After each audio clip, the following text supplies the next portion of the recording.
अस्सलाम वालेकुम students, my self Muzaffar sir. और आज हम लोग हिंदी लोकवाणी 10th स्टैंडर्ड का आगे पोर्शन कंटिन्यू कर रहे हैं। हम लोग लास्ट टाइम हम लोग ने पोएम कंप्लीट किए थे, जिन ढूंढा।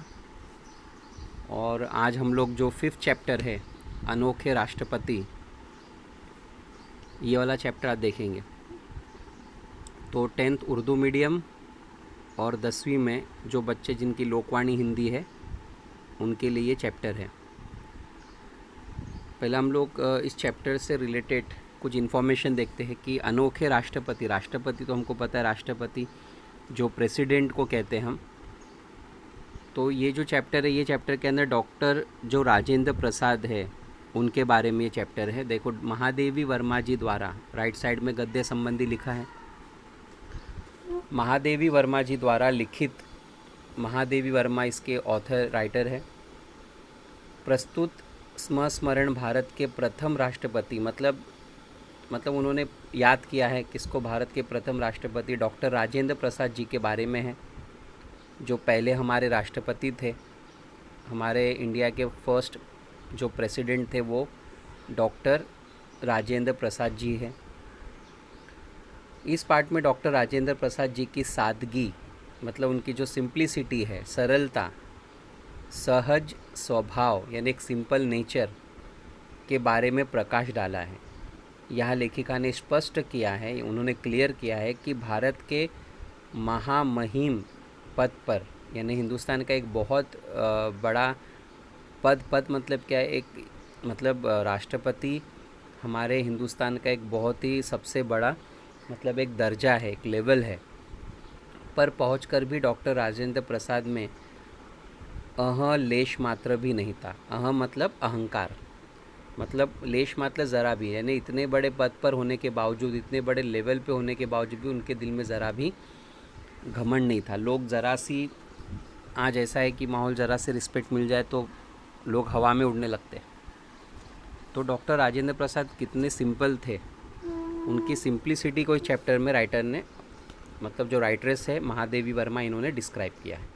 चलिए हम लोग शुरू करते हैं चैप्टर। टेक्स्ट बुक को सामने रखो, मीनिंग्स पे ध्यान देना।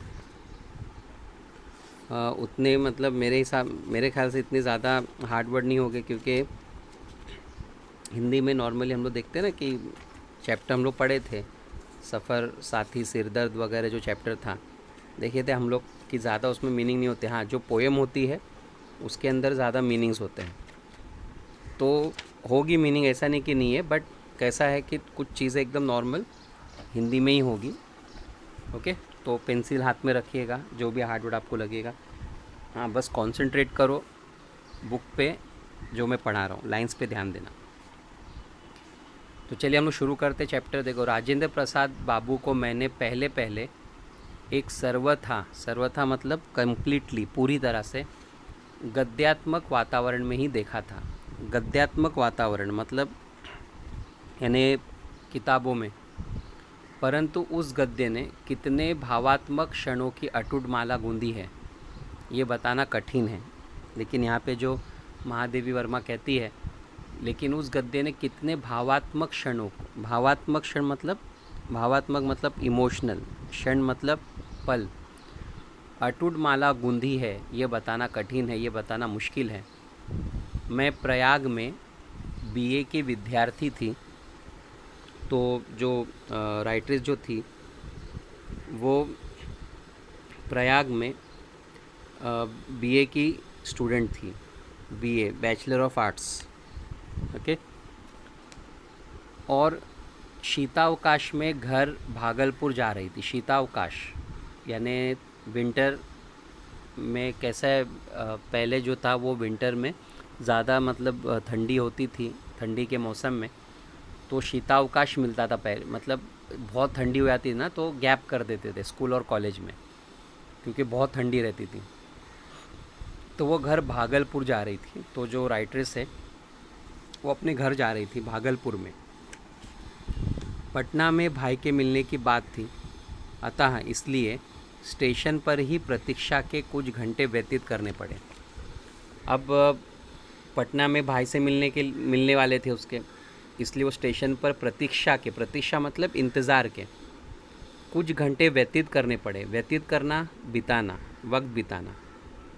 समझ में आ रहा है ना स्टूडेंट चैप्टर आपको? देखो आसानी है, ओके, बस एक्सप्लेनेशन पे और जो मैं लाइंस पढ़ूंगा उस पर ध्यान देना। स्टेशन के एक और 3 पैरों वाली बेंच पर देहातियों की वेशभूषा में, देहातियों की यानी गांव वालों की वेशभूषा में, कपड़ों में कुछ नागरिकों से घिरे, कुछ लोगों से घिरे हुए सज्जन जो विराजमान थे। सज्जन किसको कहते हैं? किसी पर्सन को, किसी एक अच्छे इंसान को, है ना, जो विराजमान थे। जैसे हम लोग इंग्लिश में कहते हैं ना मिस्टर, कोई मिस्टर, तो विराजमान थे। विराजमान मतलब बैठे थे। उनकी ओर मेरी विहंगम दृष्टि जाकर लौट आई, और उनको विहंगम दृष्टि मतलब आँखों से देखना, मतलब नज़र यानी देखना किसी को। तो राइटर्स यहाँ पे कह रहे हैं कि मैंने उनकी तरफ देखा।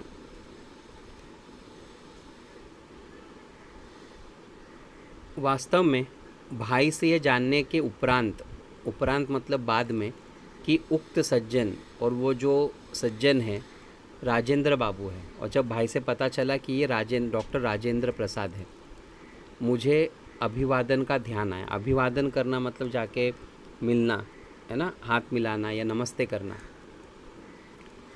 पहली दृष्टि में ही जो आकृति स्मृति में अंकित हो गई थी। आकृति मतलब जैसा हम कहते हैं ना, आकृति एक्चुअली किसको कहते हैं? शेप को। अब आकृति मतलब उस पर्सन की पर्सनैलिटी, तो यहाँ पे ध्यान देना, पर्सनैलिटी, शख्सियत जिसको हम उर्दू में कहेंगे।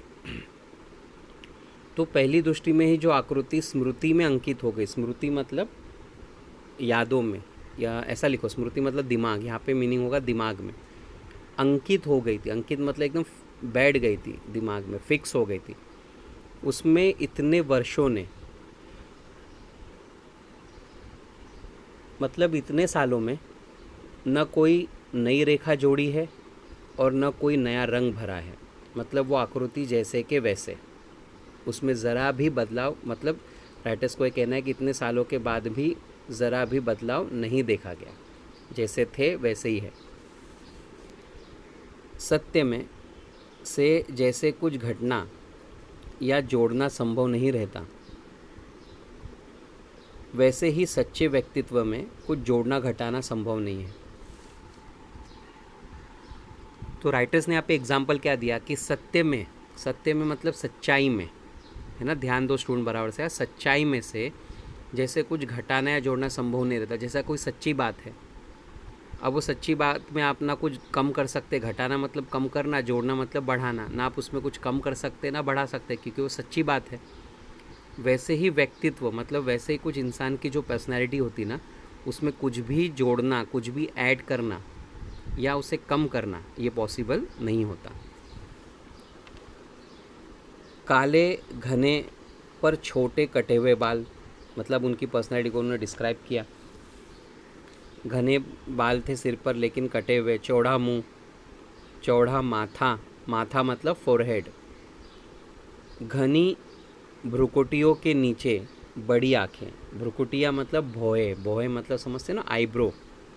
भ्रुकुटी मतलब क्या? भौहें मतलब आईब्रो, मतलब उनकी जो आईब्रो थी वो घनी थी। बड़ी आँखें। मुंह के अनुपात, यानी मुंह के अनुपात मतलब हिसाब से कुछ भारी नाक, यानी चेहरे के हिसाब से जो नाक थी वो थोड़ी भारी थी, मतलब बड़ी थी चेहरे के मुताबिक। अगर हम चेहरे से कंपेयर करें तो नाक थोड़ी उनकी बड़ी थी। कुछ गोलाई लिए चौड़ी ठुड्डी समझते हो ना, और गोलाई लिए मतलब गोल। कुछ मोटे पर सुडोल होठ। सुडोल मतलब क्या? यानी सुघड़, जिसको हम ऐसा भी कह सकते हैं अच्छे, मतलब एकदम परफेक्ट। श्यामल छाई देता हुआ घेंवा वर्ण। श्यामल छाई मतलब जैसा हम कहते हैं श्याम रंग वाला, यानी हम कह सकते हैं गेहुआ रंग, है ना। वर्ण मतलब रंग। बड़ी बड़ी ग्रामीणों, जैसी मूछें, बड़ी बड़ी मूछें जैसे गाँव वाले रखते हैं, जो ऊपर के होठ को ही ढक लेती थी।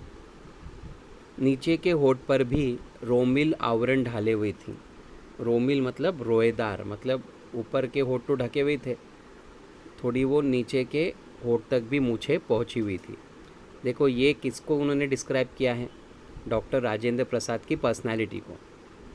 देखो क्वेश्चन आ सकता है भी क्वेश्चन कि ऐसा कि राजेंद्र बाबू के चेहरे का वर्णन कीजिए, तो उनके चेहरे का वर्णन कृति में ये लिखना है, मतलब जो जो हमने पढ़ा, छोटे कटे हुए बाल, चौड़ा, अभी चौड़ा मुंह, चौड़ा माथा, ये सब चीज़ें जो बड़ा हम लोग ने वो उसमें आएगा कुछ आंसर में। ओके। हाथ पैर शरीर सबसे लंबाई की ऐसी विशेषता थी जो दृष्टि को अनायास आकर्षित कर देती थी। अनायास मतलब अपने आप, आकर्षित करना, अट्रैक्ट कर लेना। मतलब इन शॉर्ट राइटर साहब पे लिखते कि उनकी जो पर्सनालिटी थी वो बहुत ज़्यादा अट्रैक्टिव थी, मतलब कोई भी आसानी से उनकी तरफ अट्रैक्ट हो जाए। उनकी वेशभूषा, वेशभूषा पहनावा जिसको हम कहते हैं, कपड़े, पोशाक की ग्रामीणता तो और भी दृष्टि को उलझा लेती थी, यानी एकदम सिंप्लिसिटी, एकदम अलग थी। दृष्टि मतलब नज़र को। खादी की मोटी धोती ऐसा फेटा देकर बांधी गई थी कि एक और दाहिने पैर पर घुटना छूती थी और दूसरी ओर बाएं पैर की पिंडली, पिंडली मतलब जो हमारा पैर होता है ना, तो यानी इस तरह से वो धोती पहनते थे। एक हिस्सा जो था वो घुटने तक था और धोती का जो दूसरा हिस्सा था दूसरे पैर का वो पिंडलियों तक। पिंडली समझते हो ना आप लोग? अभी वो पिंडली को हम लोग जैसा जो हमारी टांग होती है ना, तो एड़ी के ऊपर जो हमारी एड़ी है उसके ऊपर का जो हिस्सा होता है उसको कहते हैं पिंडली।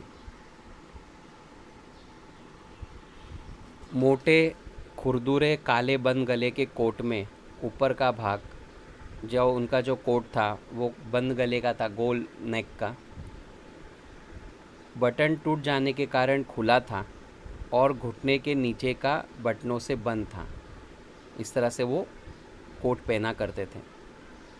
सर्दी के दिनों के कारण पैरों में मोजे जूते तो थे, परंतु कोट और धोती के समान उनमें भी विचित्र स्वच्छंदावाद था। स्वच्छंदावाद मतलब क्लीनलीनेस, यानी सफाई, बहुत साफ सुथरे कपड़े। मिट्टी की परत से न जूते के रंग का पता चलता था न रूप का, और थोड़ा चलते बहुत थे, लोगों से मिलते बहुत थे, तो जो जूते थे ना वो मिट्टी से भर गए थे। मतलब जैसा हमने शुरुआत, देखो एक प्रेसिडेंट इस तरह से नहीं घूमता फिरता, लोगों के बीच नहीं जाता, लेकिन इनकी बात अलग थी। जैसा हम लोगों ने परिचय में देखा, एकदम सिंपल पर्सनैलिटी, इतने बड़े ओहदे पर जाकर भी उनको घमंड नहीं था।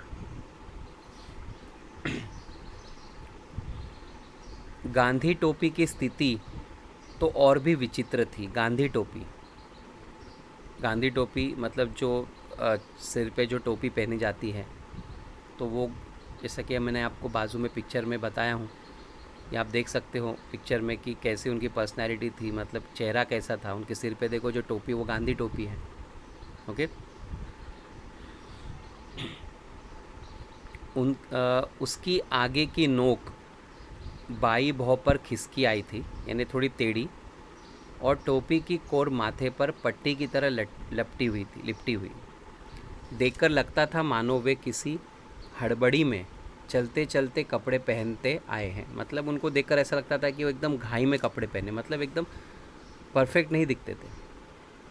अतः जो जहाँ जिस स्थिति में अटक गया वो वही उसी स्थिति में लटका रह गया। मतलब उनके टोपी ऐसा लगता था कि वो घाई गड़बड़ में सिर पे पहने हैं। ओके, तो ऐसा लगता था कि मतलब उन्होंने मतलब बहुत घाई से ये कपड़े, टोपी वगैरह पहनी है। उनकी मुखाकृति को देखकर, मुखाकृति मतलब चेहरा, उनके चेहरे को देखकर अनुभव होता था मानो इन्हें पहले कहीं देखा है। मतलब एक चीज़ होती है ना, कभी कभी देखो हम लोग किसी को देखते हैं, भले हम मिले नहीं हो, लेकिन उनको देखकर ऐसा लगता है कि शायद इनसे हमारी पहले मुलाकात हो गई है, ऐसा कभी कभी हमें लगता है। तो इनको देखकर ऐसे ही लगता था कि शायद इनसे पहले मुलाकात हो चुकी है। अनेक व्यक्ति ने भी उन्हें प्रथम बार देखकर ऐसा ही अनुभव किया। कई लोगों ने उनको पहली बार मिले, लेकिन उनको ऐसा ही लगता था कि पहले इनको मिला है। बहुत सोचने के उपरांत मतलब बाद में उस प्रकार की अनुभूति का कारण समझ में आ सका। अनुभूति मतलब जो एक्सपीरियंस होता है, क्यों ऐसा फील होता है कि इनसे हम पहले मिले हैं, है ना। तो फिर समझ में आया, काफ़ी देर सोचने के बाद समझ में आया कि ऐसा क्यों फील होता है। स्टूडेंट चैप्टर समझ में आ रहा है ना। ओके, जो वर्ड जैसे लग रहे मुझे हार्ड वर्ड, उसका मीनिंग मैं बताते जा रहा हूँ, बस आप चैप्टर ध्यान से सुनना। राजेंद्र बाबू की मुखाकृति ही नहीं, उनका चेहरा ही नहीं, उनके शरीर के संपूर्ण गठन में एक सामान्य भारतीय जन की आकृति, यानी एक सिंपल, एक इंडियन इंसान की आकृति और गठन की छाया थी। मतलब एक सिंप्लिसिटी थी, हम सिंपल कह सकते कि उनकी जो शख्सियत थी ना, बहुत ही सिंपल थी। अतः उन्हें देखने वाले को कोई ना कोई आकृति या व्यक्ति स्मरण हो आता था। मतलब इसलिए लोगों को लगता था कि इन्हें पहले देखा है, और वो अनुभव करने लगता था कि इस प्रकार के व्यक्ति को पहले भी कहीं देखा है। तो रीज़न समझ में आया क्यों। तो राइटर्स ने क्या बोली कि उनकी जो पर्सनालिटी थी ना, हम जैसे आम लोगों की तरह थी। तो हम अपने जैसे लोगों को कई बार मिलते हैं ना, तो इसलिए उनको ऐसा देख के लगता था कि इनको कहीं पहले देखा है। देखो, अगर हमारे प्राइम मिनिस्टर है, हमारे प्रेसिडेंट है, अगर हम इनको मिले तो हम सामने मिलकर ऐसा नहीं बोल सकते कि इनको कभी देखा है, क्योंकि उनकी पर्सनैलिटी, उनके कपड़े एकदम अलग होते हैं।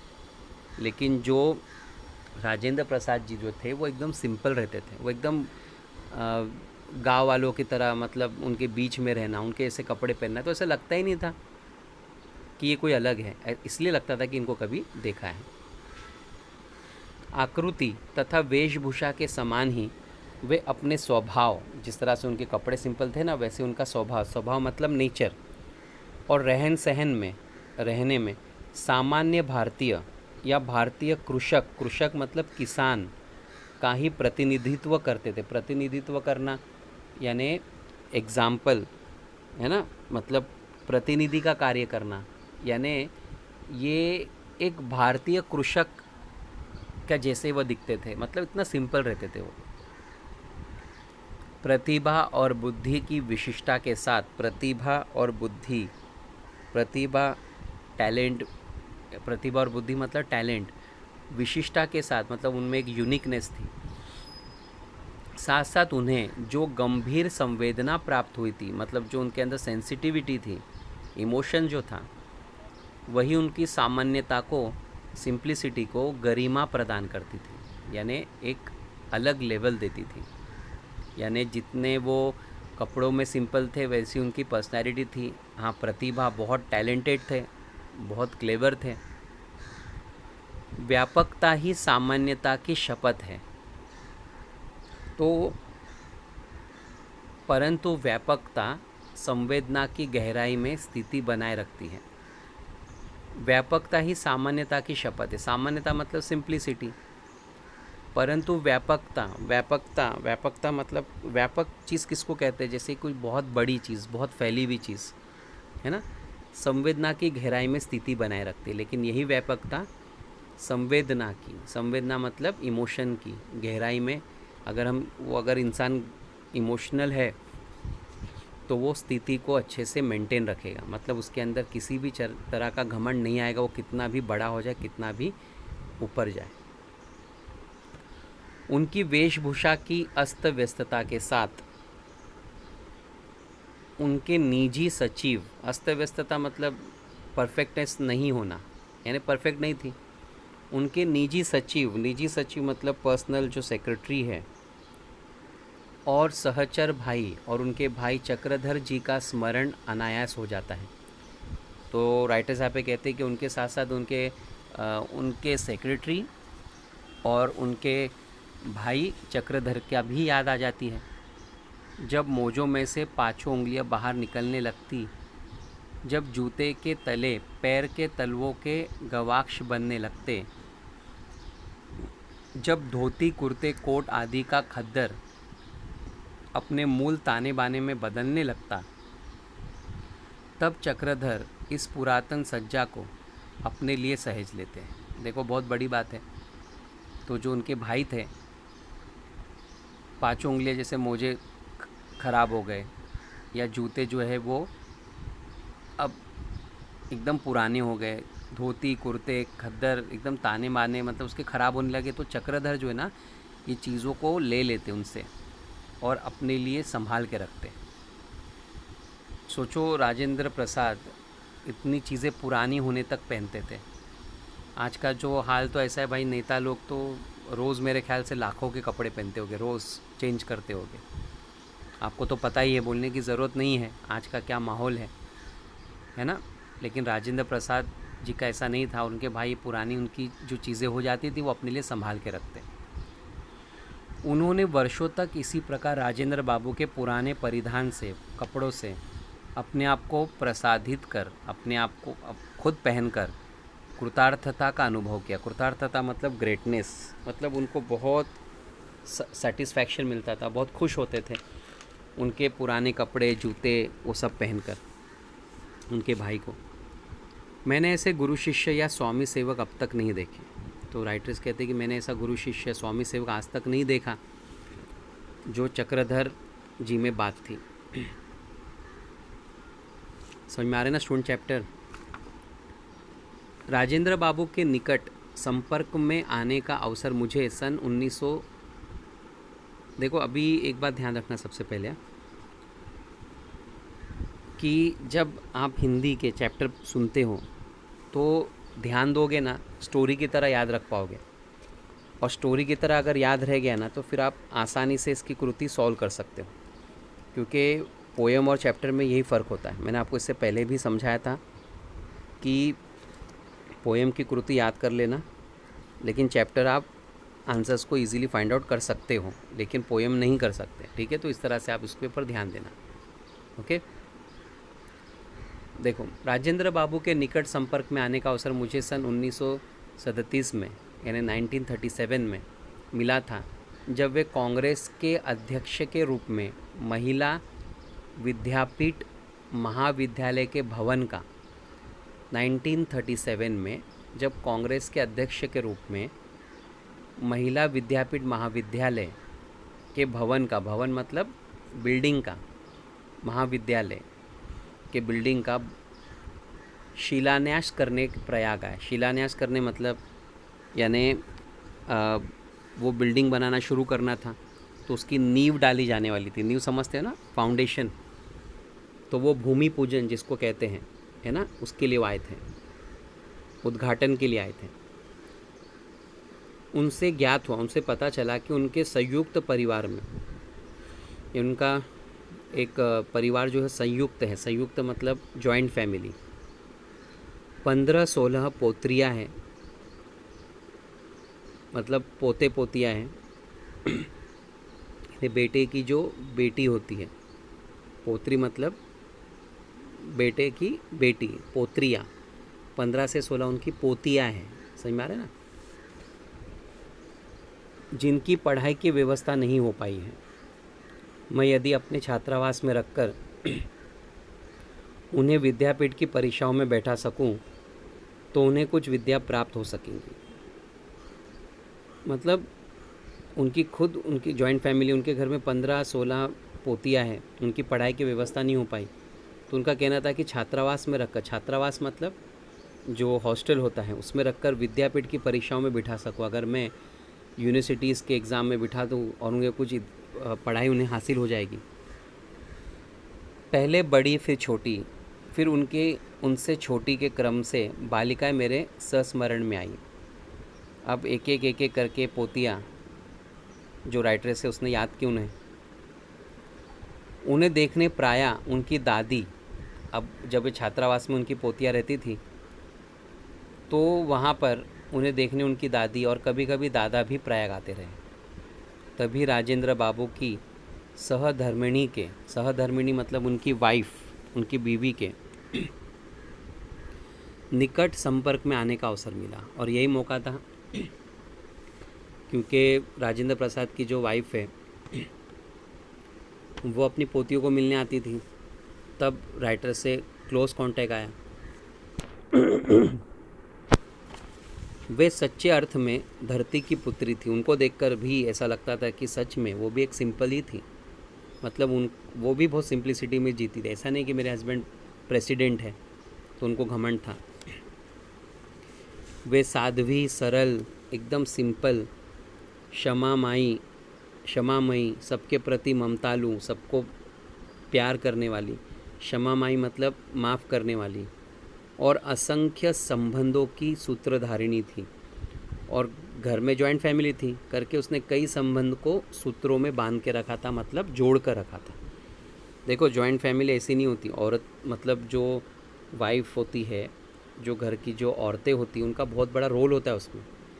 अगर वो चाहे तो जॉइंट फैमिली अच्छे से मेंटेन रह सकती है ना। तो उनका ही रोल होता है। क्यों? क्योंकि वो सबको लेकर चलती है। तो जो राजेंद्र प्रसाद की जो बीवी है उनकी, उन्होंने पूरे घर को जोड़ कर रखा था करके जॉइंट फैमिली सक्सेसफुल हुई। ओके देखिए थोड़ा ही चैप्टर बचा हुआ है, फिनिश कर देते इसे हम लोग। ससुराल में उन्होंने बालिका वधू के रूप में पदार्पण किया। बालिका वधू मतलब पहले छोटे उम्र में शादी हो जाती थी पहले ज़माने में। पदार्पण किया, एंटर करना ससुराल में। संभ्रांत जमींदार परिवार की परंपरा के अनुसार, संभ्रांत मतलब सम्मानित, रिस्पेक्टफुल, एक जमींदार परिवार की परंपरा के अनुसार ज़मींदारी करते थे लोग। उन्हें घंटों सिर नीचा करके एकासन बैठना पड़ता था। पहले ज़माने में पल्लू निकाल कर सर पर सिर को नीचा कर कर ही बैठना पड़ता था। एक वक्त था, आज भी कुछ गांव में जो औरतें होती वो अपने चेहरे को पल्लू से ढक कर बैठती है अपने बड़ों के सामने। परिणामतः उनकी रीढ़ की हड्डी इस प्रकार झुक गई कि युवती होकर भी वे सीधी खड़ी नहीं हो पाती थी। देखो इसका बहुत एक्चुअली उनके ऊपर एक वर्स्ट इफ़ेक्ट हुआ। उस ज़माने में मतलब झुककर बैठना पड़ता था, सर को नीचा करके हमेशा। तो इसलिए उनकी रीढ़ की हड्डी में मतलब तकलीफ़ हो गई। और युवती होकर भी यानी यंग होकर भी उनकी वो सीधी नहीं खड़ी हो पाती थी, क्योंकि झुककर बैठे बैठे उनकी रीढ़ की हड्डी में प्रॉब्लम हो गई थी। इससे पता चलता है कि पहले ज़माने में ये चीज़ें कितनी स्ट्रिक्ट थी।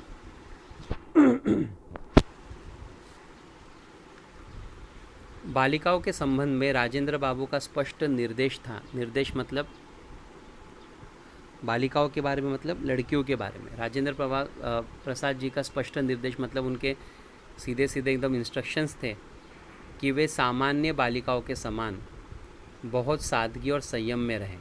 यानी वो सिंपल लड़कियाँ अपनी ज़िंदगी गुजारें। वे खादी के कपड़े पहनती थी जिन्हें वे स्वयं ही धो लेती थी। उनके साबुन, तेल आदि का व्यय भी सीमित था। व्यय मतलब इस्तेमाल, साबुन तेल का व्यय यानी एकदम लिमिटेड था। कमरे की सफाई, झाड़ पोंछ, गुरुजनों की सेवा आदि में उनके अध्ययन के आवश्यक अंग थे। और ये सब चीज़ें उनकी ज़िंदगी के एक हिस्सा था। कमरे की सफाई, गुरुजनों की सेवा करना, ये सब उनको करते रहना था। मतलब वो भी एक सिंपल ज़िंदगी गुजारती थी। घर का माहौल ऐसा था। उस समय स्वतंत्रता संघर्ष के सैनिकों का स्वतंत्रता संघर्ष, आज़ादी की लड़ाई, उस ज़माने के जो आज़ादी की लड़ाई के सैनिकों का गंतव्य जेल ही रहता था। गंतव्य मतलब रहने का जो ठिकाना होता है ना, जहाँ किसी को रखा जाता है, वो जेल ही रहता था।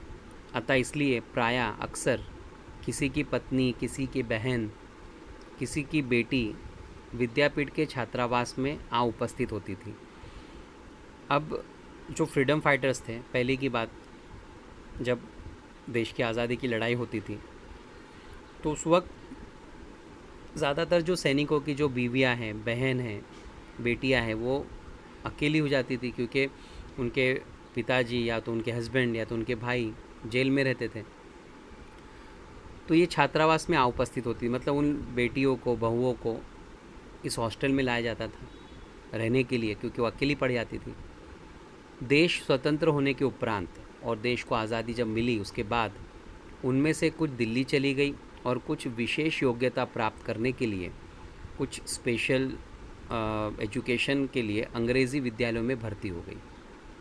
केवल राजेंद्र बाबू अपवाद रहे। अपवाद मतलब अलग, उनके भारत के प्रथम राष्ट्रपति हो जाने के उपरांत और जब वो हिंदुस्तान के पहले राष्ट्रपति बने उसके बाद मुझे स्वयं उनकी पोत्रियों के संबंध में चिंता हुई। मैं खुद उनकी पोतियों की चिंता करने लगी। उनका स्पष्ट उत्तर मिला। उनका क्लियर जवाब था, महादेवी बहन, दिल्ली मेरी नहीं है, राष्ट्रीय भवन मेरा नहीं है। यानी वो कहते थे कि राष्ट्रीय भवन वगैरह सब मेरा थोड़ी है, दिल्ली मेरी थोड़ी है। अहंकार से मेरी पोत्रियों का दिमाग खराब ना हो जाए, इनमें घमंड ना आ जाए, तुम केवल इसकी चिंता करो। वे जैसे रहती आई है उसी प्रकार ही रहेगी। कर्तव्य विलास नहीं कर्मनिष्ठा है। कर्तव्य विलास मतलब उनको ये विलास मतलब आनंद, कर्म निष्ठा मतलब काम। ये कर्मनिष्ठा मतलब काम के प्रति एक निष्ठा है, एक यकीन है। तो मतलब अब प्रेसिडेंट बनने के बाद भी उन्होंने अपने जो पोतियाँ हैं उनको एक सिंपल ज़िंदगी दी, क्योंकि उनका मानना क्या था कि इनको घमंड ना आ जाए कि मेरे जो दादा हैं वो इस हिंदुस्तान के प्रेसिडेंट हैं। तो उन्होंने राइटर्स को एकदम क्लियरली बोल दिया कि जैसे रहता है वो वैसी रहेगी, इनके अंदर कोई बदलाव नहीं आएगा, उनको मैं एक सिंपल ज़िंदगी दूंगा ताकि उनके अंदर घमंड ना आए। और ये बहुत बड़ी बात है। ऐसा आज तो ऐसा है कि किसी को अगर हमारे घर में ऊंचा अगर पद मिल जाए, ऊंचा लेवल मिल जाए, तो उनसे ज़्यादा तो हम लोग उड़ने लगते हैं, है ना। कि अगर घर का कोई नेता है या कोई मिनिस्टर है तो आजकल का तो माहौल एकदम अलग ही है। आज छोटे से लेके बड़ों को सबको घमंड आ जाता है, लेकिन ये चीज़ उन्होंने कभी अपने घर में नहीं आने दी। और ये बहुत बड़ी बात है, हर कोई नहीं कर सकता। आपने कभी ऐसा देखा ही नहीं होगा कि किसी के घर में कोई नेता है, मिनिस्टर है और वो एकदम सिंपल जी रहा है, बहुत कम लोग। उनकी सहधर्मिणी की में भी किसी प्रकार का परिवर्तन नहीं हुआ, उनकी वाइफ में भी बदलाव नहीं आया।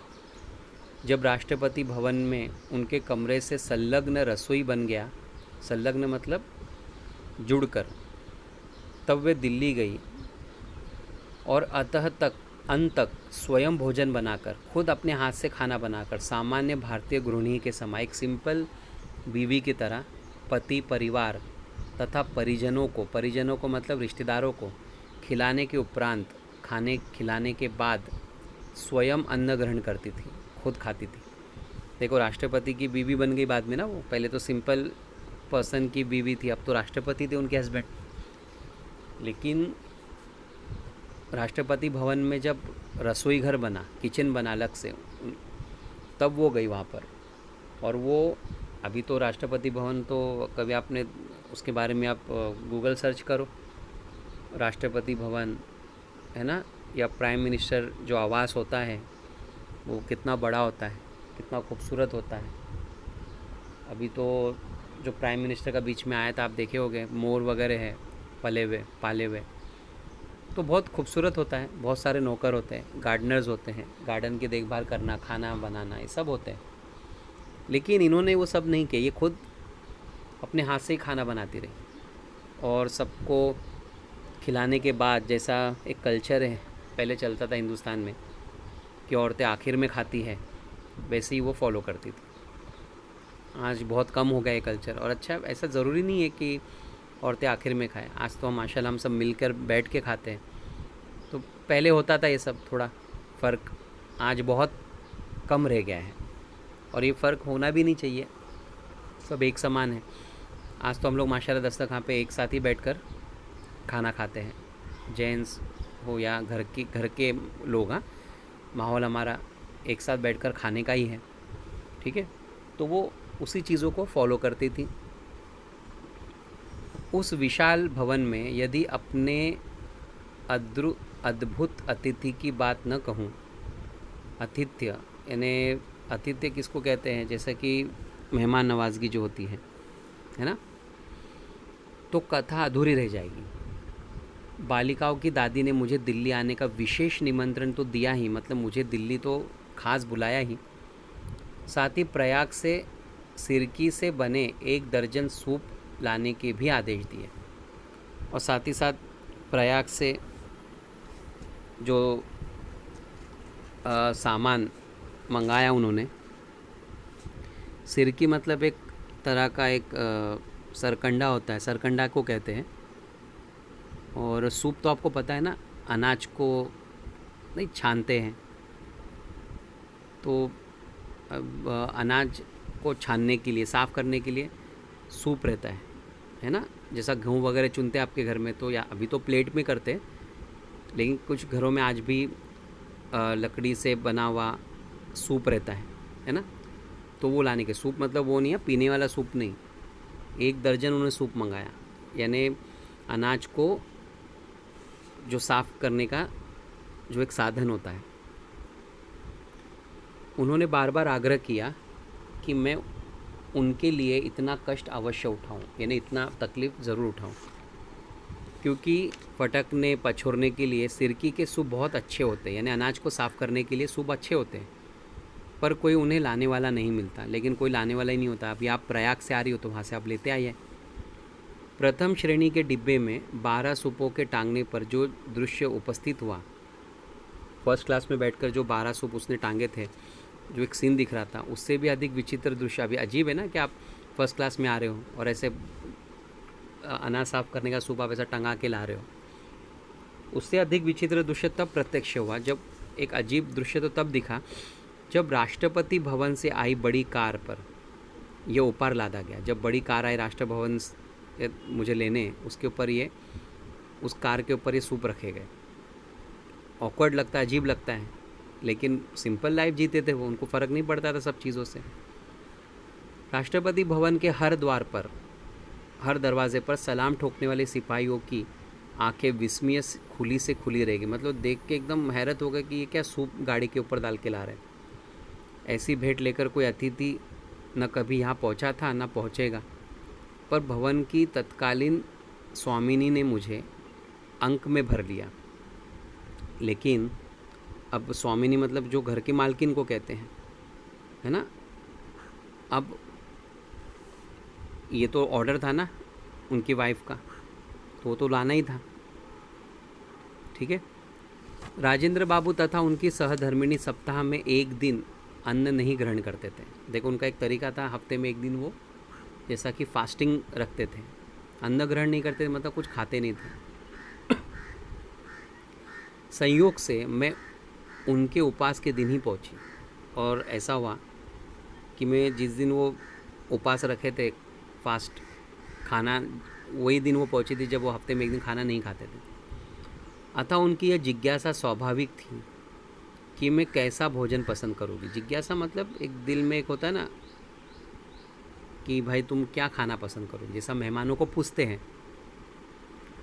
उपवास में भी अतिथि का साथ देना, उपवास रखकर अतिथियों को इस तरह से कहना उचित समझकर मैंने निरन्न भोजन की ही इच्छा प्रकट की। निरन्न भोजन मतलब एक अनाज रहित मतलब जिसमें अनाज का दाना ना हो, मतलब जैसा हम कह सकते हैं फल फ्रूट वगैरह, जिसमें अनाज गेहूँ चावल जैसी चीज़ें ना हो। मैंने ऐसा ही कहा क्योंकि उनका उपवास है, तो मैंने भी रिस्पेक्ट की। फलाहार के साथ उत्तम खाद्य पदार्थों की कल्पना स्वाभाविक रहती है। फलाहार फ्रूट्स के साथ अच्छा खाना भी नेचुरल होता ही है। सामान्यतः हमारा उपवास अन्य दिनों के भोजन की अपेक्षा अधिक व्यवसाध्य हो जाता है। व्यवसाध्य मतलब महंगा, क्योंकि उपवास के दिन क्या होता है, हम जब रोज़ा रखते हैं तो फिर रोज़ा खोलने के बाद हम देखो शाम में जब मगरिब में रोज़ा खोलते हैं तो खाना माशाल्लाह दूसरों नॉर्मल दिनों से खाना बहुत अच्छा रहता है ना। थोड़ा महंगी चीज़ें हम लाते हैं, है ना, क्योंकि उस दिन हम भांति भांति के फल, अलग अलग तरह के फल, मेवे, मिष्ठान, मिठाई आदि एकत्र कर लेते हैं। क्योंकि रोज़े के दिन हमको तो पता है, रोज़ा जब हम रमज़ान में रखते तो फिर 1 महीने तक हमारे दस्तरखान तो अच्छे अच्छे खानों से भरा रहता है, महंगे खानों से, है ना। पॉसिबल हो सके उतनी अच्छी चीज़ें हमारे दस्तरखान पे होती है। तो वैसे ही रोज़े उपवास में भी होता है, अच्छी अच्छी चीज़ें खाते हैं उपवास के फिर शाम में।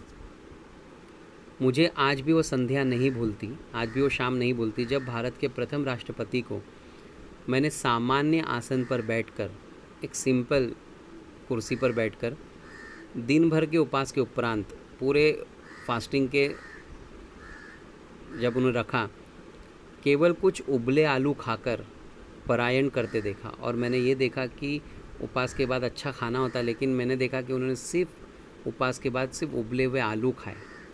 समझ में आ रहा है? पलायन करते मतलब अपने आप को खुश करते हुए देखा, सिर्फ उबले हुए आलू खाकर।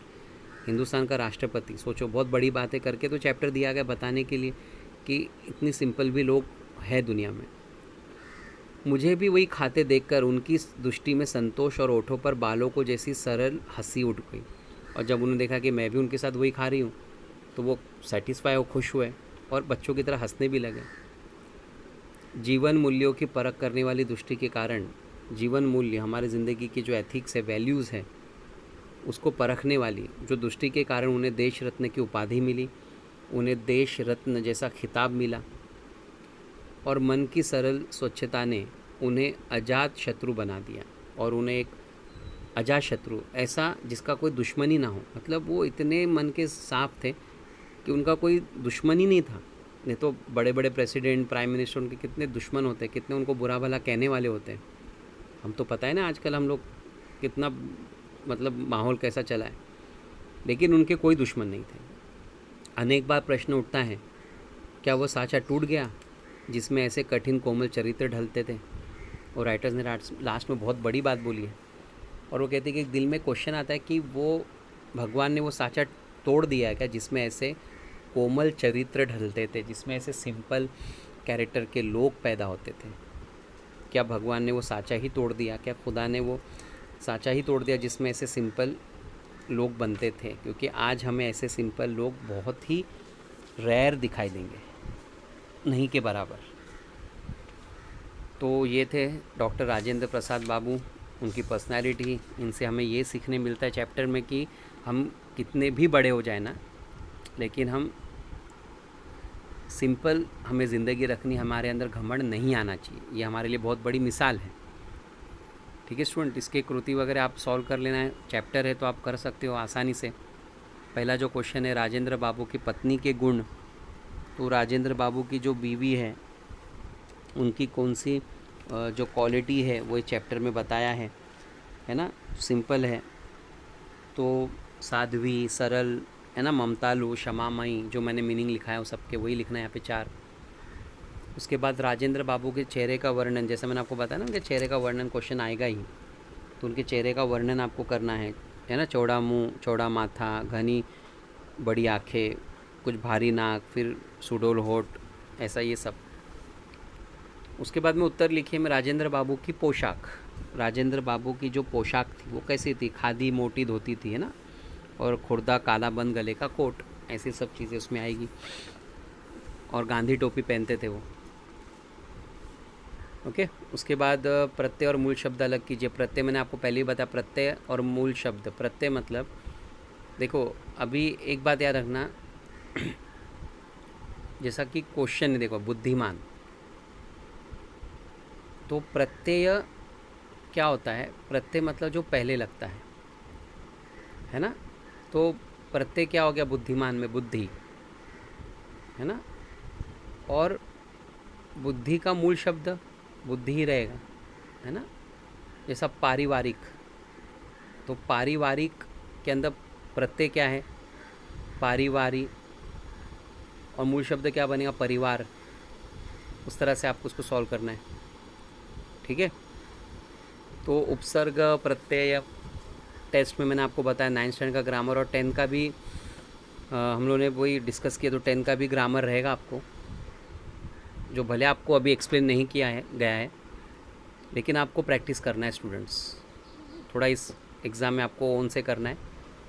उसका रीज़न 4 महीना आप घर में रहे, हमें ये देखना है कि 4 महीने में आपने कितना सिंसियरली पढ़ाई की। जो चीज़ नहीं भी पढ़ाई गई कि आपने उसको पढ़ा, डाइजेस्ट है आपके पास, उसमें से आप याद कर लो, देख लो, जो भी है। अगली बार हम लोग ग्रामर का एक्सप्लेनेशन करेंगे ये एग्ज़ाम के बाद में, है ना, नेक्स्ट मंथ में, ठीक है। तो आई होप ये चैप्टर आपको अच्छे से समझ में आया है। नेक्स्ट लेक्चर में मिलते हैं, ओके। तब तक टेक केयर, अल्लाह हाफिज़, ओके, बाय।